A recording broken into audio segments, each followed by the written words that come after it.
ঘরে বসে বসে স্বপ্ন দেখেছেন, স্বপ্নের মধ্যে তারা বিভিন্ন রকমের পরিকল্পনা করেছেন, তারপরে জিন এসে সেই পরিকল্পনাগুলো বাস্তবায়ন করে দিয়ে গেছে এবং তাদের সেগুলো ছিল পালা জিন।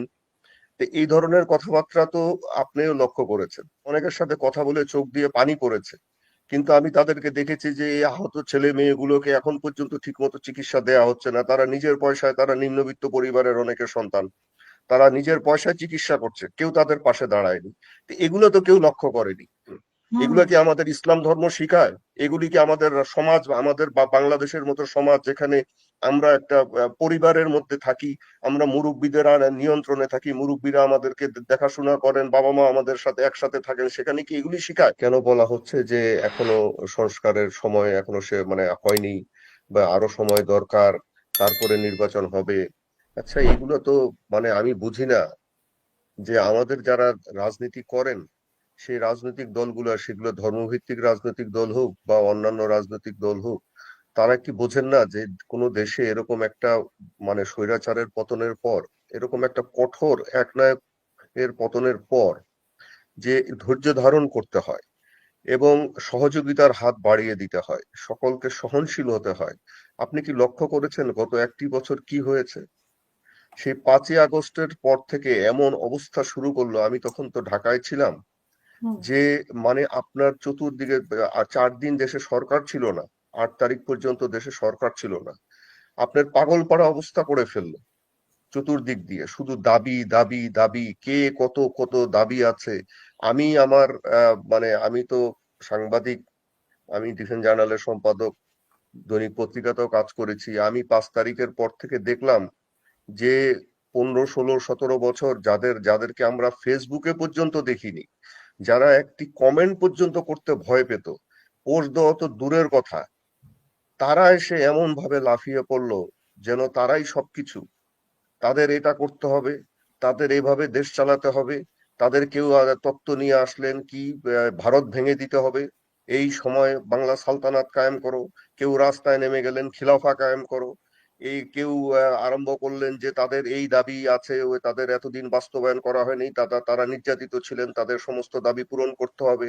প্রশাসনিক কর্মকর্তারা এইগুলো সমস্ত তারা মাঠে নামলেন, তারা এমন একটা নৈরাজ্য সৃষ্টি করার চেষ্টা করলেন যে তারাই একেবারে এতদিন ধরে স্বৈরাচারের বিরুদ্ধে কত কিছু করেছেন। তারা ঘরে বসে বসে স্বপ্ন দেখেছেন, স্বপ্নের মধ্যে তারা বিভিন্ন রকমের পরিকল্পনা করেছেন, তারপরে জিন এসে সেই পরিকল্পনাগুলো বাস্তবায়ন করে দিয়ে গেছে এবং তাদের সেগুলো ছিল পালা জিন। তো এই ধরনের কথাবার্তা তো আপনিও লক্ষ্য করেছেন। এবং যারা এই যে, যেমন ধরেন, আমি আমার কথাই বলি, হুম। আমার আমার সাংবাদিক বন্ধুদের কথা বলি। আপনি তো লন্ডনে থাকেন, আপনার ভাইও একজন সাংবাদিক, উনি আমার কলিগ ছিলেন একসময় 1996 সালে। উনি কি কারণে দেশ ত্যাগ করেছিলেন? তারপরে এরকম অনেক সাংবাদিক, এই যে অলিউল্লাহ নোমান, মাহবুব, তারপরে আরো অনেকেই আছে, আমি লন্ডনে গেলে তাদের সাথে দেখা হতো। তারা যান হাতে নিয়ে বাংলাদেশ থেকে পালিয়ে গিয়েছিলেন। আমার আমার সাথে কাজ করতেন মুনির হায়দার, তারপরে এই যে আরো অনেকেই, তারা নিউ ইয়র্কে পালিয়ে এসেছিলেন, কোনোভাবে পালিয়ে চলে আসতে পেরেছিলেন। মাসুদুল হাসান রনি আছেন কানাডায়, 21 টিভিতে ছিলেন, তিনি পালিয়ে চলে গিয়েছিলেন কানাডায়। এরা তো কেউ এরকম করে এদের, এবং আমি নিজে, আমি 9.5 বছর সেনানিবাসে অবাঞ্ছিত ছিলাম, পার্সোনা নন গ্রাটা ছিলাম, আমি ঢুকতে পারিনি, আমি আমার চিকিৎসা পাইনি। আমি হুম। এমনকি আমার আমার অফিস শিফট করে, আমার বাসা যেই বাড়িতে ছিল, আমি বলে কয়ে সেই একই বিল্ডিং এর আমার বাসার উপরের তলা আমি ভাড়া নিয়ে আমার অফিস স্থাপন করতেছিল, যাতে আমাকে বাইরে যেতে না হয়। হুম। এতে এগুলোর নির্যাতন তো মানুষকে সত্যি। এবং তারপরে আমরা কেউ কিন্তু কথা বলতে দ্বিধা করিনি, লিখতে দ্বিধা করিনি, আমরা লিখেছি, এগুলো তথ্য প্রমাণ আছে, আমরা কলাম লিখেছি, আমরা ঝুঁকি কথা ঝুঁকি বলেছি টেলিভিশনে, আমরা ঝুঁকি। আপনাদের সাথে, হ্যাঁ, কথা বলেছি। কিন্তু এই যে আমরা দেখলাম যে যারা কোনো কথা বলেনি, একটা শব্দ করেনি, যারা ব্যবসা বাণিজ্য ঠিকই করেছে, চাকরিও করেছে, ভালো ভালো জায়গায় থেকেছে, তাদেরকে দেখলাম লাফ দিয়ে এসে যেন কেউ কিছু না, এরাই, এই যে ছাত্ররা এইভাবে জীবন দিল। আমি এই মার্চ মাসে 2 মাসের জন্য আমি বাংলাদেশে গিয়েছিলাম। আমি বেশ কয়েকটা জেলা শহরে সফর করেছি, সেখানে এই যে আন্দোলনে অংশ নেওয়া ছাত্রছাত্রীদের সাথে কথা বলেছি। অনেকের সাথে কথা বলে চোখ দিয়ে পানি পড়েছে। কিন্তু আমি তাদেরকে দেখেছি যে এই আহত ছেলে মেয়েগুলোকে এখন পর্যন্ত ঠিকমতো চিকিৎসা দেওয়া হচ্ছে না। তারা নিজের পয়সায়, তারা নিম্নবিত্ত পরিবারের অনেকের সন্তান, তারা নিজের পয়সায় চিকিৎসা করছে, কেউ তাদের পাশে দাঁড়ায়নি। তো এগুলো তো কেউ লক্ষ্য করেনি। আগে হুম। উচিত ছিল কি, যে এই আন্দোলনটা হওয়ার পরে যে এই যে এত বড় কিছু হলো একটা দেশে, সেই দেশটার এইগুলার জিনিসগুলাকে আগে এই যে যুবক তরুণরা, এই মেয়েরা যে রাস্তার মধ্যে নামলো, তারা জীবন দিল, আহত হলো, তাদের ব্যাপারগুলো দেখা, তাদের চিকিৎসার ব্যবস্থা করা, তাদের পরিবারকে স্টেবল করা, তাদের লেখাপড়া, তাদের জীবন ধারণের ব্যবস্থা করা, এগুলো তো আগে করা দরকার ছিল। আপনি আমাকে বলেন যে কোন রাজনৈতিক দলটি এগুলো ঠিক মতো করেছে? আপনি আপনি আমাকে বলেন যে বাংলাদেশে যে ডক্টর ইউনূসের সরকার এসছেন তারাও এটা ঠিক মতো করেছেন কিনা। তার যারা উপদেষ্টা আছেন, এক একজন খয়ের কাজে পাশে জুটেছেন, তারা প্রতিদিন এক একটা কি ব্রাইট আইডিয়া, আমরা আর্মিতে বলি ব্রাইট আইডিয়া নিয়ে এসে হাজির হচ্ছেন। কি করবেন? কি আমরা শুনলাম যে 26,000 কোটি টাকা নাকি কোন লোক কোন এক বাংলাদেশে বিনিয়োগ করবেন। আরে হুম, তারপরে আবার শুনি যে অমুক জায়গার থেকে এত কিছু আসতেছে। একজন বলে বসলেন মিডিয়াতে 1,80,000 রোহিঙ্গা ফেরত নিয়ে যাচ্ছেন। হুম, হ্যাঁ, মানে কি সব আরম্ভ করেছেন আপনি চিন্তা করেন। হুম, তারপরে মানে এমন জিনিস করছেন যে মানে মানে স্বর্গরাজ্য বানিয়ে ফেলবেন, এই করবেন সেই করবেন কথার মধ্যে। আচ্ছা, হুম, হচ্ছে এরপরে আপনি আরেকটা কথা এসছে, আপনি দেখেন যে মব জাস্টিস নামে কেউ বলছেন যে না এগুলো হচ্ছে ক্ষোভের বহিঃপ্রকাশ। হ্যাঁ, আমরা হুম, বলতেই পারি ক্ষোভের বহিঃপ্রকাশ, কিন্তু আমাদের কি সহনশীল হওয়া উচিত ছিল না? মানুষ আমাদের দেশের নিরাপত্তাটাকে চিন্তা করে, আমাদের দেশের ভবিষ্যৎটাকে চিন্তা করে, যে আমরা একটা ছোট দেশ, আমাদের তিন পাশে ভারত বেষ্টিত, এই ভারত গত 17 বছর খেয়ে হুম, না খেয়ে তাদের সকল শক্তি কাজে লাগিয়ে সারা দুনিয়াতে অপপ্রচার করে বাংলাদেশে হাসিনার মতো একটা স্বৈরাচারকে মানে ক্ষমতায় রেখেছে। তাদের বিরুদ্ধে যুদ্ধ করে কিন্তু এই বাচ্চাগুলোকে, তাই হাসিনাকে সরাতে হয়েছে। সেটা লক্ষ্য না করে কি করলেন আপনি? এমন এমন কাজ করা শুরু করলেন বিভিন্ন জায়গা দিয়ে, বিদেশেও বসে ইউটিউবের মাধ্যমে উস্কানি দিয়ে মানুষের এই তরুণ যুবকদেরকে মানে মাথার মধ্যে হাইপ তৈরি করে, জজবা তৈরি করে, আপনার হুজুগ তৈরি করে, আবেগ তৈরি করে, যে আপনি সেই কার্ডগুলো আপনি ভারতের হাতেই তুলে দিচ্ছেন। মানে ভারত এতদিন যেই কথাগুলো পৃথিবীকে বলতো, বিশেষ করে মার্কিন যুক্তরাষ্ট্র বা পাশ্চাত্যের দেশগুলোকে বলতো যে দেখো বাংলাদেশে এই যে জঙ্গিরা আছে, বাংলাদেশে মৌলবাদ আছে, বাংলাদেশের লোকজন এই ভারতকে খেয়ে ফেলতে চায়, ভারতের নিরাপত্তা বিঘ্নিত করতে চায়, এইগুলো এই কার্ডগুলোই তো আমরা তুলে দিচ্ছি ওদের হাতে। এমন এমন হুম, কথা বলে যে আমরা করেছি গত নৈরাজ্য সৃষ্টির মাধ্যমে একটার পর একটা, এখনো সেগুলা করছি।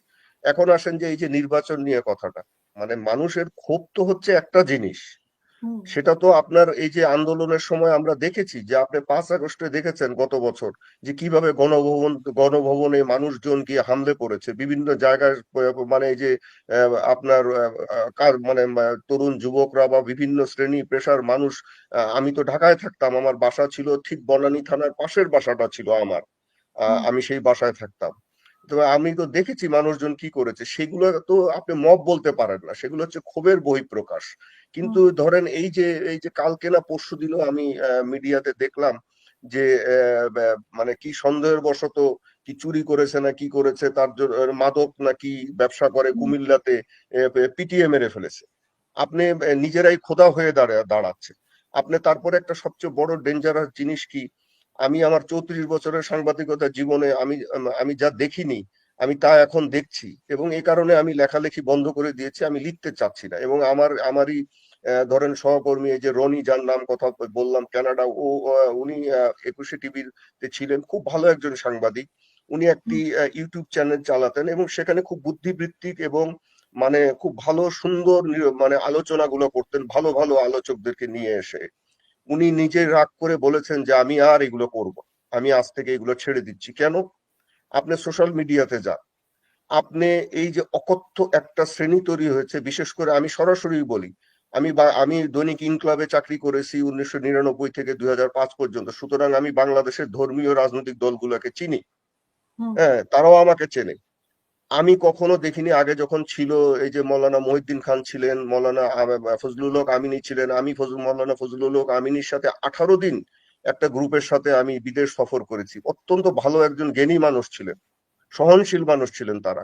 কিন্তু এখন যারা আছেন তারা কি, আমি তাদেরকে সরাসরি প্রশ্ন করতে পারি, কারণ আমাদের প্রশ্ন করার অধিকার আছে। তারা তাদের যে তরুণ যুবক শ্রেণী, তাদেরকে তারা এই যে ফেসবুকের মধ্যে, ইউটিউবের মধ্যে আপনার স্পন্সর করে এমন ভাবে এক একটা বেনামে ঠিকানা হাজার হাজার আপনার আইডি তৈরি করেছেন, তৈরি করে যারাই একটুখানি অন্যভাবে একটু কথা বলতে চান, একটু মানে আঞ্চলিক বা আন্তর্জাতিক বিষয়গুলোকে ব্যাখ্যা করতে যান, যারা দুনিয়াকে জানেন তাদেরকে তুই তোকারি যাচ্ছে তাই বাবা মা তুলে গালাগালি করে।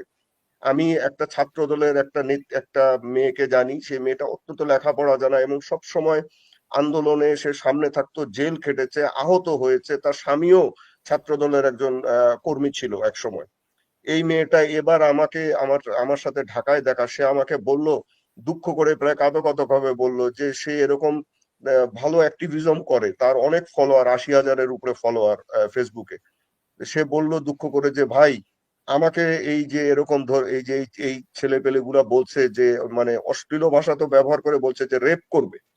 আপনি চিন্তা করতে পারেন হুম এগুলা কি আমাদের ইসলাম ধর্ম শিখায়? এগুলি কি আমাদের সমাজ, আমাদের বা বাংলাদেশের মতো সমাজ যেখানে আমরা একটা পরিবারের মধ্যে থাকি, আমরা মুরব্বীদের নিয়ন্ত্রণে থাকি, মুরব্বীরা আমাদেরকে দেখাশোনা করেন, বাবা মা আমাদের সাথে একসাথে থাকেন, সেখানে কি এগুলি শিখায়?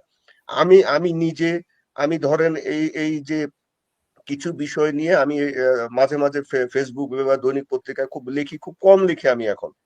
আমি এই গত মার্চ মাসে মনে হয় কি ফেব্রুয়ারিতে এরকম আমি একটা এরকম কিছু লিখেছিলাম। সেইখানে আমি আবুল মনসুর আহমেদের বাংলাদেশের কালচার বইটার কিছু উদ্ধৃতি তুলে বাংলাদেশের কালচারটা কি এগুলো নিয়ে লিখেছি। এখন এইসব ছেলে পেলে লেখাপড়া করবে না সেটার দায় আমার না। সেখানে একটা ছেলে, মাদ্রাসা পড়ো একটা ছেলে এসে বলল, এই তুই তো ইন্টার পাস, তুই কি জানোস, তুই কথা বলস কেন? হুম হুম হুম আমি গিয়ে দেখলাম আমি ইন্টারমিডিয়েট পাস না, আমি এমবিএ করা, সেটা বড় ব্যাপার না। যেহেতু আমি আর্মিতে ছিলাম, ও বলছে ইন্টারমিডিয়েট পাস। এরা জানেও না যে প্রতিটা মিলিটারি অফিসারকে বিএ পাস করে চিটাগাং ইউনিভার্সিটির আন্ডারে, এবং আমি আর্টস থেকে মিলিটারি একাডেমিতে চিটাগাং ইউনিভার্সিটিতে প্রথম হয়েছি, হুম সেগুলোও বড় ব্যাপার না। আমি গিয়ে ওর প্রোফাইলে দেখলাম 23 বছরের একটা ছেলে মাদ্রাসায় পড়ে। আপনি হুম চিন্তা করেন যে এগুলো সে কি আপনার মাদ্রাসায় প্রোফাইলে শিখায়? কিছুই জানে না, কিছুই জানে না আপনার কিছুই। আমি যেখানে মানে আমাদেরকে আমাকে নিজেকে তৈরি করতে 34-35 বছর আমাকে কাজ করতে হয়েছে, আমাকে হাটে মাঠে কাজ করতে হয়েছে, আমাকে আমি বাংলাদেশের প্রতিরক্ষা সাংবাদিকতা তৈরি করেছি, আমি বই লিখেছি জাতীয় নিরাপত্তা নিয়ে, ভারতীয় গোয়েন্দা সংস্থা নিয়ে, সুতরাং আমাকে এগুলো কাজ করতে হয়েছে না। সে জানেও না যে আমি কে, আমাকে এসে বলছে তুই, আর তুই বলবে কেন? সে 23 বছরের হুম একটা ছেলে, আমার বয়স 60। হুম আপনি বলেন যে এগুলো শুধু একটা না। আমি এগুলো নিয়ে আমি ধর্মীয় রাজনৈতিক দলের দুই একজন মানে নেতার সাথেও আমি কথা বলেছি যে ভাই, আপনাদের ছেলে পেলেরা এরকম করছে কেন, হুম এগুলো করছে কেন? এরা তো আপনি দেখবেন যে এরা দুদিন পরে এসে বেগম জিয়ার বিরুদ্ধে অশ্লীল কথা বলবে, এরা এসে আমি এরা আমি যা একটা খুশি জিনিস তাই করবে।